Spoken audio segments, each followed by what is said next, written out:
তো আমাদের এখানে ডোমেন সম্বন্ধে আমরা যেটা বুঝতে পারলাম, এখন আসলে হলো সার্ভার সম্বন্ধে। সার্ভারটা মূলত কি? আসলে সার্ভারটা মূলত হলো এটাই যে আমরা যেমন কম্পিউটারে কাজ করতেছি, ওয়ার্ডে কাজ করতেছি, এই যে আমাদের ওয়ার্ডের কাজগুলো যে আমরা কোনো ওয়ার্ডের প্ল্যাটফর্ম কোনো আমরা নিজেরা বানাইছি, উইন্ডোজ কোনো আমরা নিজেরা বানাইছি, এটা কি আরেকজন বানাইছে সেই জিনিসগুলা এই মাদারবোর্ড বলেন ওখানে কিছু কন্ট্রোলারের মাধ্যমে হলো সে এক্সিকিউট করে, রান করে। ওই রান করার পরই হলো আমাদের আউটপুটটা দেখায়। আউটপুটটা কি? যেমন ক্যালকুলেটরে কি করি আমরা? ওয়ান দিচ্ছি, ওয়ানের সাথে টু যোগ করছি, যোগ হচ্ছে কি থ্রি হচ্ছে, এই যে আউটপুটটা দেখাচ্ছে এটা কি সে একটা ওখানে একটা ক্যালকুলেশন করা আছে। এখন আমরা তো বলতেছি যে এক আর দিয়ে যোগ করলে তো তিনই হয়, কিন্তু এই তিনটা কিভাবে হচ্ছে? আমরা তো মুখস্থ বিদ্যা, আলটিমেটলি আমরা তো মুখস্থ বিদ্যা, কিন্তু ওই জিনিসটা কিভাবে মেকানিজম করে ওইটা তো কিছু না কোনো কিছুর মাধ্যমে এক্সিকিউট করে রান করে দেন আমাদেরকে আউটপুটটা দেখাচ্ছে। ঠিক এরকম ভাবেই এই যে ধরেন আমরা যে এই যে লেখাটা যে দেখাচ্ছে আমাদের কম্পিউটার ভাষায়, কিন্তু এই যে এখানে আমরা ডিসক্রাইব এই যে লেখাটা ই এস দেখতে পাচ্ছি, কম্পিউটার ভাষা কিন্তু এটা কি জিরো আর ওয়ান বাইনারি, যেটা কম্পিউটার ভাষা হলো বাইনারি। ঠিক আছে, আমরা দেখতেছি ডি, কিন্তু এখানে কিন্তু জিরো আর ওয়ানই, মানে কম্পিউটার ল্যাঙ্গুয়েজে শুধু জিরো আর ওয়ান ছাড়া কিচ্ছু বোঝে না। ঠিক আছে, কিন্তু আমরা দেখতেছি যে এবিসিডি দেখতে পাচ্ছে। এটা হলো যে তার একটা মেকানিজম করা আছে, যে করা হলে সে আমাদের ল্যাঙ্গুয়েজ অনুযায়ী সে দেখাচ্ছে। ঠিক আছে, তা ঠিক সার্ভারটা হলো এরকম, যেমন আমরা এই যে কম্পিউটার চালাচ্ছি, কম্পিউটার চালাতে তারও তো কিছু সফটওয়্যার আছে, কিছু মেকানিজম আছে, কিছু অ্যাপস আছে, যেমন যদি মোবাইলের কথা চিন্তা করি, তা সেই মেকানিজম করে ওইভাবেই তো সে আমাদেরকে আউটপুটটা দেখাচ্ছে। আমরা যে হোয়াটসঅ্যাপে কথা বলতেছি, হোয়াটসঅ্যাপের অ্যাপস কোনো আমরা বানাইছি? আমরা কি করতেছি? শুধু ইউজ করতেছি, যে এটা ইউজ করে দিয়ে আমরা ফাইল শেয়ার করতে পারতেছি, টেক্সট করতে পারতেছি, কথা বলতে পারতেছি, এই জিনিসটা করে। কিন্তু এটার ভিতরে কিভাবে কাজ করে সেই জিনিসটা কিন্তু আমরা জানি না। ঠিক এরকমই আপনার সফটওয়্যার বললেন, এই যে প্ল্যাটফর্মের ক্ষেত্রে আমাদের কিছু সার্ভার লাগবে। যেমন সার্ভারটা কেন? এই সার্ভারগুলো হওয়ার কারণ হলো কি, আমরা যে কোডগুলো লিখবো, যদিও আমরা কোড লিখবো না, বাট আমরা কি করব, এই যে ড্রাগন ড্রপ করে যে একটা সাপোজ একটা টেক্সট লিখতে যাই, এই যে লিখতে যাব, এই লেখার ব্যাকএন্ডে কিন্তু সে কোড জেনারেট হয়। তা কোডটা সে এক্সিকিউট করি তো দেন আমাকে আউটপুটে দেখাবে। তো তার জন্য হলো আমাদের এই সার্ভারগুলো দরকার। ঠিক আছে, তো সে এই সার্ভার ছাড়াও দেখা যাচ্ছে যে আমাদের আমরা ওয়েবসাইট বানাইতে পারি। সেটা হলো কি, এইচটিএমএল সিএসএস শুধু আউটপুটে দেখাতে পারছি, অথবা জাভা স্ক্রিপ্ট দিয়ে দেখাতে পারতেছি, কিন্তু আমরা তো ডাটা জমা করতে পারতেছি না ওখানে। ওখানে কি এখন আমি দেখাচ্ছি, রিফ্রেশ দিচ্ছি, দেখাচ্ছি, বাট কোনো কারণে আমি ক্লোজ করে দিলাম, তার ডাটা কিন্তু আর দেখাবে না। জাভা স্ক্রিপ্টের যে বিষয়গুলো থাকে আর কি, তো এটা হলো ইনস্ট্যান্ট বা জাস্ট কিছুক্ষণের সময় সাময়িকের জন্য আর কি। কিন্তু আমরা যে এই যে সার্ভারগুলো কেন ইউজ করতেছি, সার্ভারটা হলো ওই যে বললাম যে হোস্টিং, আপনার হলো ডোমেন, মানে ওয়েব বেজের ক্ষেত্রে বা অনলাইন সার্ভারের ক্ষেত্রে হলো মূলত হলো কি হোস্ট একটা জায়গা। আর এই লোকাল সার্ভার বলতে এই যে জ্যাম্প ওয়াম বুঝতেছি, এটা হলো কি, এখন আমরা তো আমাদের কাছে ডোমেইন নেই, একচুয়ালি সহজভাবে বুঝি, আমাদের কাছে কোনো ডোমেইন আছে এখন? ডোমেইন নাই। যেহেতু আমরা ডোমেইন নেই, কিন্তু আমাদের তো ওয়েবের কাজ করতে হবে, প্রোগ্রামিং এর কাজ করতে হবে। এখন কাজ করতে হইলে আমাদের তো কাজ করলাম, কিন্তু আউটপুটটা দেখতে হবে না? তো দেখার জন্য যে কি এই সার্ভারগুলোর মাধ্যমে হলো কি সে কোডগুলো রান করে, রান করার পরে দেন আমাকে আউটপুটটা দেখায়। এই কোডগুলোর মাধ্যমেই আপনার হলো অনেক কিছু দেওয়া আছে, মানে মেকানিজম ব্যবহার করা আছে। তো করার কারণে হলো কি, এই যে ওয়েবের যে সার্ভার যে কাজ করে, ঠিক আমার লোকালের সার্ভারটাও ঠিক এইভাবে কাজ করে। কিন্তু এটা সীমাবদ্ধতা কি, শুধুমাত্র আমার পিসিতে লোকাল সার্ভারটা বলতে বোঝাচ্ছে শুধুমাত্র একমাত্র আমার পিসিতে। আমার পিসিতে কিভাবে? আমি যে আমার কম্পিউটারে ইনস্টল করব, আমরা যেমন একটা অ্যাপস ইনস্টল করি, কথার কথা সাপোজ আমার মোবাইল ফ্রেশ মোবাইল, এখানে কোনো হোয়াটসঅ্যাপ নাই, কোনো ফেসবুক নাই। এখন আমার মোবাইলে আমি ফেসবুকটা ইনস্টল করলাম, আপনার মোবাইলে করলেন না, বা আপনার মোবাইলে আছে কিন্তু আমি এখন ইনস্টল করিনি, তাহলে কি আমার এখানে পাবেন? তা বিষয়টা হলো এরকম। যদিও আমার ডাটা আসতেছে অনলাইনে, সেটা হলো অন্য হিসাব, কিন্তু আমি তো আমার মোবাইলে এখন ইনস্টল করি নাই। তা না করলে তো সে কাজ করবে না, আমি তো দেখতে পারবো। ফেসবুকে আমার এখানে ইনস্টল করা নাই, এখন চাইলে কি আমি ফেসবুকে ঢুকতে পারবো? তো বিষয়টা হলো এরকমই যে লোকাল সার্ভারটা হলো এরকমই যে আমার পিছিয়ে যেহেতু যেহেতু আমার ওয়েব সার্ভার নাই, এখন আমার কাজ করতে হবে। এই কাজের জন্য হলো আমি এই জ্যাম্প বলেন, ওয়াম বলেন, লোকাল বলেন, এগুলোর কিছু সার্ভার সফটওয়্যার আছে। ঠিক আছে, তবে আমরা কাজ করব কোনটা? এই লোকাল দিয়ে কাজ করবো আর কি। ঠিক আছে, ওয়াম দিয়েও কাজ করা যায়, কিন্তু ওই জ্যাম্প ওয়াম্পের ক্ষেত্রে লোকালটা হলো একটু সুবিধা, মানে সহজ আর কি। আমাদের ওয়ার্ডপ্রেসের প্ল্যাটফর্মের ক্ষেত্রে সহজ। ঠিক আছে, তো এই জিনিসটা হলো কি, এখন আমরা ধরেন লোকাল সফটওয়্যারটা আমরা ডাউনলোড করবো, একটু জাস্ট ডাউনলোড করে আমরা একটু ইউজ করব।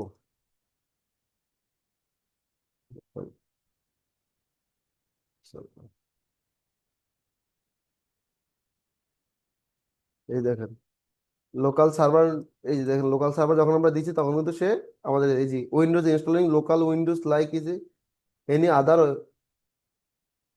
অ্যাপ্লিকেশন, ঠিক আছে, ডাবল ক্লিক দেন, এখানে তার কিছু এগুলো থাকে না যে তার নিজস্ব কিছু ইনফরমেশন থাকে, তো এগুলো দেওয়া যদি। এখন কথা হলো যে এই জিনিসটা আমরা জানবো কিভাবে, কথার কথা সাপোজ এটা ধরনের একটা রিচ আছে যে জিনিসটা আমি জানতেছি না, কিন্তু এখন জানতে হলে এই যে লোকাল নামে যে আমি জানবো যে এটা একটা সার্ভার আছে সেটা আমি কিভাবে জানবো, আপনি ডিরেক্টলি চ্যাট জিপিটিতে যাবেন, ঠিক আছে, এখানে গিয়ে সার্চ দিবেন, বা আমি বাংলা ভাষা ওইভাবে কোনো কিছু আমি জানি না, আমি ডিরেক্টলি লিখবো যে আমার কম্পিউটারে ওয়ার্ডপ্রেস অথবা ওয়েবের কাজ করব, ওয়ার্ডপ্রেসের কাজ করব, তার জন্য কোন সার্ভার ইউজ করব, ঠিক আছে, জাস্ট এরকম ভাবে দিলাম, দেওয়ার পর দেখেন সে কি বলে।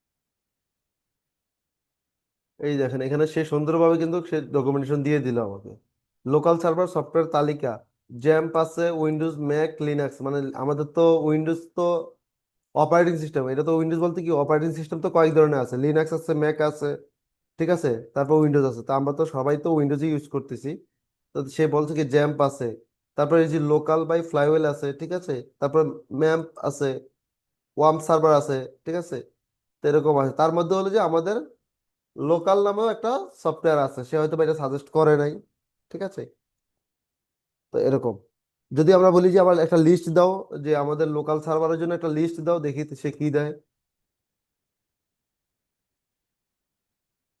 লোকাল সার্ভারের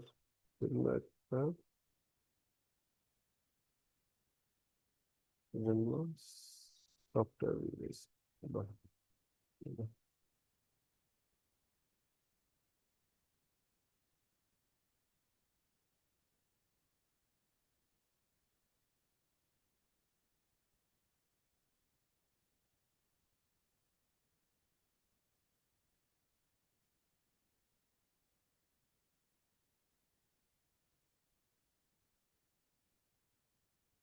দেখেন এখানে সে অনেকগুলো লিস্ট দিছে, ঠিক আছে, তো এখন কথা হলো অনেকগুলো লিস্ট দিছে, তো আমরা ওইভাবে কাজ, এখানে এই যে জ্যাম্প আছে, ওয়াম্প আছে, তারপরে লোকাল ডব্লিউপি আছে, এই লোকাল ডব্লিউ বলতে কিন্তু এই যে এটা বোঝাচ্ছে লোকালের, ঠিক আছে, লোকাল ডব্লিউপি,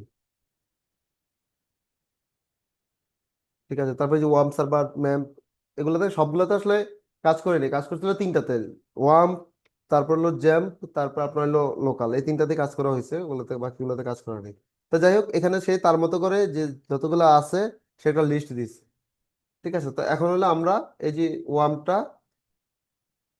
ডাউনলোড করে ইনস্টল করবো আর কি, ঠিক আছে, ডাউনলোড উইন্ডোজ দিলাম,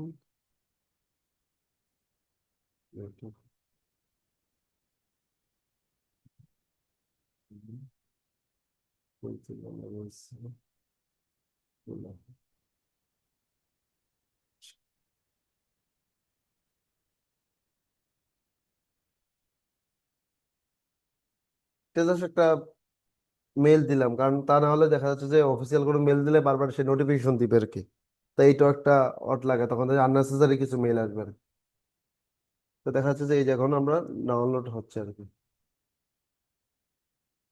ঠিক আছে, তো মূলত হলো যে আমরা এই সফটওয়্যারটা দিয়েই কাজ করব, আর এই সফটওয়্যারটা সবাই ইনস্টল করে নেবেন বাসা, যার যার পিসিতে।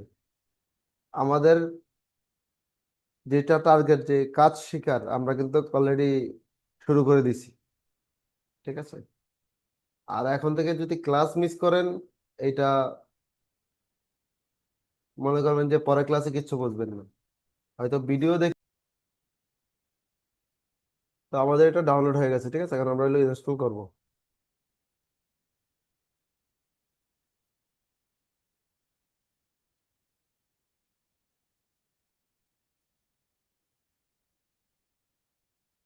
সবাই তো আমরা জানি যে আসলে একটা সফটওয়্যার ইনস্টল করতে হয় কিভাবে। তারপরে এখানে আছে, ভিডিও তো দেখে নিয়ে দিবেন।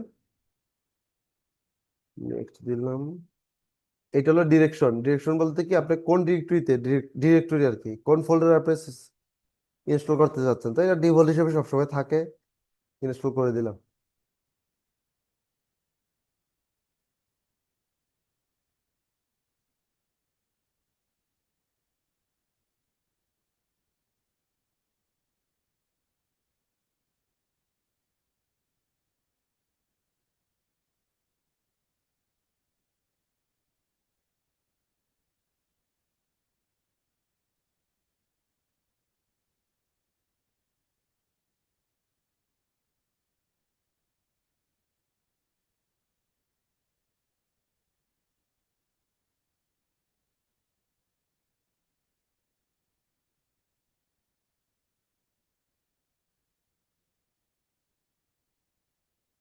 তো ফিনিশ দিয়ে দিলাম, ঠিক আছে। তো আমাদের সফটওয়্যারটা ইনস্টল হয়ে গেছে, ঠিক আছে। তো এখন কিভাবে দেখবো আমরা? এই যে এখানে যাবো, এখানে যাওয়ার পর এই যে দেখেন লোকাল চলে আসছে। এই দেখেন লোকাল চলে আসছে, ঠিক আছে। এখানে কিছু আরো কিছু এই যে থাকলো, এটা জাস্ট দিয়ে দিলাম আর কিছু না। ক্রিয়েট এন অ্যাকাউন্ট, তার প্রোফাইলে অ্যাকাউন্ট করার জন্য আর কি। এটা অনলাইনে, এটা অনলাইনেও তার অ্যাকাউন্ট করা যায়। তো জাস্ট নর্মালি যে কোনো জিনিসই তো একটা ইয়াতে আপনার অ্যাকাউন্ট ক্রিয়েট করার জন্য একটা মানে মেম্বার হওয়ার জন্য সাজেস্ট করে আর কি, ঠিক ওরকমই। তো এখন আমাদের কথা হলো লোকালটা কিন্তু ইনস্টল হয়ে গেছে। এই যে এখানে দেখেন ইনস্টল হয়ে গেছে। যদি আমরা এখানেও না বুঝি কথার কথা, সাপোজ এখানে আমরা লোকাল লিখলাম, এই দেখেন লোকাল লিখলে সে সাজেস্ট করবে এখানে। তো আমরা এখানে গেলাম, যাওয়ার পরে এটা মানে ওপেন করলাম।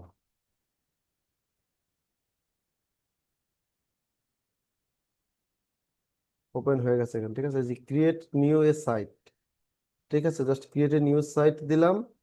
এখানে একটা আছে কি ব্লুপ্রিন্ট, তো ওইটাতে কোনো আমরা সবসময় ক্রিয়েট এ নিউ সাইটে যাবো আমরা, ঠিক আছে। ক্রিয়েট এ নিউ সাইটে যাব, কন্টিনিউ দিব। কন্টিনিউ দেওয়ার পরে এখানে আমরা একটা নাম দিব ওয়েবসাইটের। সবসময় ওই ওয়েবসাইটের নাম বলতে কি আমরা একটা ডোমেইনের নাম দিব। এখন কথা হলো যে আপনি যে একটা ওয়েবসাইট বানাবেন, ওয়েবসাইটের একটা নাম থাকতে হবে না? এই নামটা এখানে দিবেন আপনি, ঠিক আছে। তো এখন সাপোজ আমি দিলাম হলো ফার্স্ট প্রজেক্ট নামে দিলাম একটু, ঠিক আছে, ফার্স্ট প্রজেক্ট দিলাম। দেওয়ার পরে যেখানে অ্যাডভান্স নামে কিছু অপশন আছে, এই অ্যাডভান্সে গেলে দেখেন আপনার এখানে কি আছে, লোকাল সাবডোমেন। এই যে দেখেন লোকাল সাবডোমেন হিসেবে, এই দেখেন আমার এখানে কি লোকাল কিন্তু মেইন সার্ভার, লোকাল কিন্তু মেইন সার্ভার। আমি এখানে কি দিছি, ফার্স্ট প্রজেক্ট। এই ফার্স্ট প্রজেক্ট কি আমার সামনে আসছে, দেখছেন সাবডোমেন হিসেবে কাজ করছে। দেখেন কনসেপ্টটা কি বুঝতে পারছেন এখন? এখন ধরেন আমি যদি এখানে চেঞ্জ করি, সাপোজ এখানে যদি আমি চেঞ্জ করি, দেখেন এখানে চেঞ্জ করে দেখেন চেঞ্জ কিন্তু হচ্ছে, ঠিক আছে। এখন এটা আমি বাদ দিয়ে দিলাম, দেখেন এখানে কি আমার মেইন ডোমেন এখন কাজ করতেছে। তারপরে এখন আমার যেহেতু নাম দিতে হবে, এখন আমি ফার্স্ট প্রজেক্ট হিসেবে দিলাম। যাই দিচ্ছি সে আমার এটা নিয়ে আসতেছে। আর এখানে দেখেন সে ফোল্ডার হিসেবে, সাব ফোল্ডার হিসেবে কাজ করতেছে কিন্তু দেখেন এখানে এইটা হলো আমার সাবডোমেন ক্রিয়েট হচ্ছে, বাট তার যে সার্ভার অনুযায়ী সে একটা ফোল্ডার ক্রিয়েট করে দিচ্ছে। আপনি যে ফাইলগুলো যে আপলোড করবেন সাবডোমেনে গেলে তো আপনার একটা ফোল্ডার ক্রিয়েট হবে, ঠিক আছে।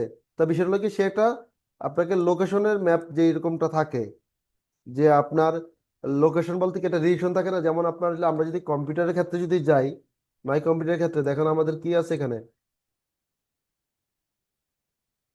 এই যে এখানে দেখেন আমরা যদি এখানে ক্লিক করি, দেখেন প্রথমে ইউজার ক্রিয়েটেড ইউআইডি, তারপরে স্ল্যাশ দিয়ে ডকুমেন্টস জুম এরকম দেওয়া আছে না, একটা পাথ দেওয়া আছে না, ডিরেকশন দেওয়া আছে না, বা ডিরেকশন বা ডিরেক্টরি যেটা বলা হয় আর কি, ডিরেকশন না, ঠিক ডিরেক্টরি, ঠিক আছে। ঠিক এখানেও তার একটা ডিরেক্টরি দেওয়া আছে এখানে, এই যে লোকেশন পাথ দেওয়া আছে।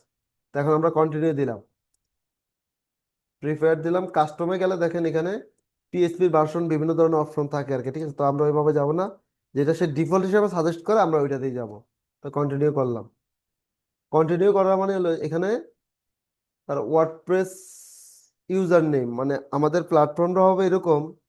আমি যখন একটা ওয়েবসাইট বানাই, ওয়েবসাইট বানাইতে গেলে দেখা যাচ্ছে যে তার একটা প্রোফাইল ক্রিয়েট হয়। ওই প্রোফাইল ক্রিয়েট করলে প্রোফাইলে লগ ইন করবো, দেন আমি সব অ্যাক্সেস পাবো, ঠিক আছে।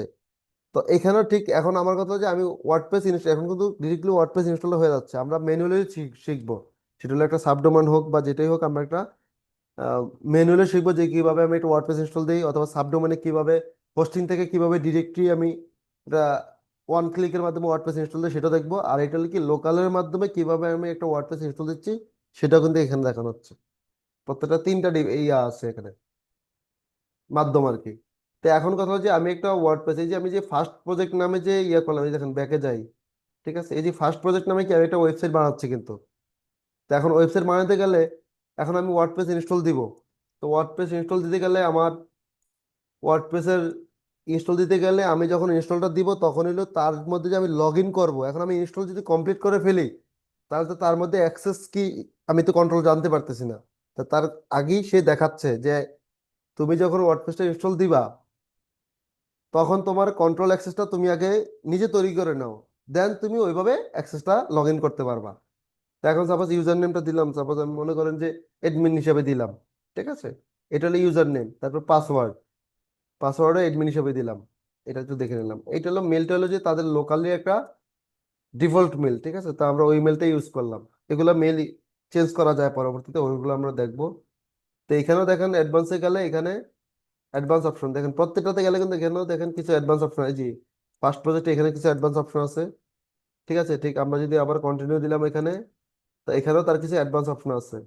যেমন কি আপনার হলো ল্যাঙ্গুয়েজটা, আপনি কোন ল্যাঙ্গুয়েজে ওয়ার্ডপ্রেস ইনস্টল দিতে যাচ্ছেন, ঠিক আছে। তারপর আপনার এখানে কি আছে আপনার এই সাবডিরেক্টরি সাবডোমেন, ঠিক আছে। এটা তো আমরা কোনোটাই দিলাম না, আমরা সরাসরি সিঙ্গেল একটা ওয়েবসাইট হিসেবে দিচ্ছি, আর অ্যাড সাইট হিসেবে দিলাম, অ্যালাউ দিলাম, ঠিক আছে।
আর একটা হলো এই লোকাল যদি কাজ করি আমাদের কিন্তু নেট লাগবে না, যা শুধু লোকালটা ডাউনলোড করতে আমাদের নেট লাগতেছে। বাট এর পরবর্তীতে কিন্তু কার নেট লাগবে না, এখন আমরা চাইলে নেট ছাড়াও কিন্তু কাজ করতে পারবো, ঠিক আছে। মোট কথা হলো যে সার্ভার আমরা এই লোকাল ইনস্টল দেওয়ার মানে কি আমাদের পিছিয়ে আমরা সার্ভার হিসাবে কাজ করাবো, যাতে কিনা আমাদের যে কোডিং গুলো জেনারেট হবে বা কোডগুলো আমরা লিখবো ওই কোডগুলা রান করার জন্য মূলত আমাদের সার্ভার দরকার। এবং সেটা ওয়েবের সার্ভার হোক, মানে ক্লাউড হোস্টিং এর সার্ভার হোক, অথবা আপনার ডোমেন হোস্টিং এর সার্ভার হোক, বা আমাদের পিসিতে সার্ভার হোক।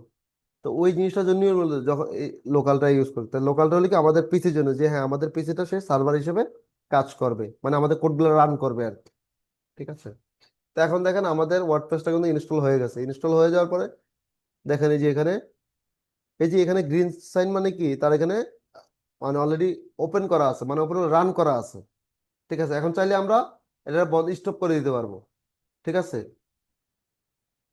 এই যে দেখেন এই যে সাইট স্টপ সাইট, এখন আমি সাইটটা স্টপ করে দিলাম, ঠিক আছে। চাই আমি যদি চাই ওপেন সাইট দিলে অটোমেটিকলি সে আগে, এই দেখেন ওপেন সাইট আমি দিলাম, লোডিং হচ্ছে, তার মানে কি সে স্টার্ট হচ্ছে, মানে চালু হচ্ছে আর কি, ঠিক আছে। এই যে চালু হয়ে গেছে। এই যে এখন আপনাকে কোন ব্রাউজারে দেখাবে, এখন আমি যদি এই ব্রাউজার হিসেবে যাই ওপেন করি, দেখেন এই যে আমার সাইট ওয়ার্ডপ্রেস সাইট ওপেন হয়ে গেছে। মানে এটা আমাদের একটা সাইট ওয়েবসাইট বানানো হয়ে গেছে। এখন দেখতে আল্লাহ যেমনই হোক না কেন আমাদের ওয়েবসাইট বানানো হয়ে গেছে, ঠিক আছে। এই যে দেখেন একটা স্যাম্পল পেজ, তার একটা ডিফল্ট একটা থিম দেওয়া আছে, লেআউট দেওয়া আছে, ঠিক আছে। এই লেআউটটা হলো এরকম। এখন কথা হলো আমরা তো ওয়েবসাইট বানাইছি, এখন ওয়েবসাইট বানাইলে শুধু এরকম থাকলে তো আর হবে না, আমাদের তো কিছু কন্টেন্ট দিতে হবে, অথবা যদি ই কমার্সে আমাদের প্রোডাক্ট আপলোড দিতে হবে, ঠিক আছে, বা আমাদের নিজেদের যদি কোনো তথ্য দিতে চাই সেটাও তো আমাদের দিতে হবে। তো সেটা আমরা এখন কিভাবে দিব? এখন দিতে হলে তো আমাদের আগে সাইটে ঢুকতে হবে, তাই না? তা ঢুকতে হলে ওই যে প্রথমে আমরা কি করছি, একটা log in user name access দিছি না? তা ওই ইউজার নেম অ্যাক্সেসটা হলো আমার হলো, এখন আমি এই যে স্ল্যাশ দিলাম, দেওয়ার পরে wp-admin, এটা হলো একটা ওয়ার্ডপ্রেসের default log in URL. wp- এটা চেঞ্জ করা যায়, এটা ডিফল্ট আর কি, এটা চেঞ্জ করা যায়, সেটা হলো অনির্দিষ্ট। তো এখন wp- এই যে দেখেন, এটা মুখস্থ থাকবে, এটা ঠিক আছে, এটা মুখস্থ করে ফেলবেন। ঠিক আছে, এটা মুখস্থ কিছু না, মানে দুই চারটা যখন ওয়েবসাইটে যখন কাজ করবেন তখন অটোমেটিকলি যে আমার কোন কি লিখতে হবে সেটা আমি মনে করে দেবে। দেখেন আমি অ্যাডমিন দিলাম, দেওয়ার পর দেখেন এই যে আমার লগ ইন অ্যাক্সেস আসছে। এখন দেখেন আমি যদি তখন যদি আমি অ্যাক্সেস না দিতাম, তাহলে কি আমি এখানে ঢুকতে পারতাম? ঢুকতে পারতাম না। তার কারণে হলো যে এটা শুরুতে আগেই ডাটাগুলো নিয়ে নেয়। এখন আমি অ্যাডমিন দিলাম, এখানেও পাসওয়ার্ডটা দিলাম অ্যাডমিন, লগ ইন করলাম।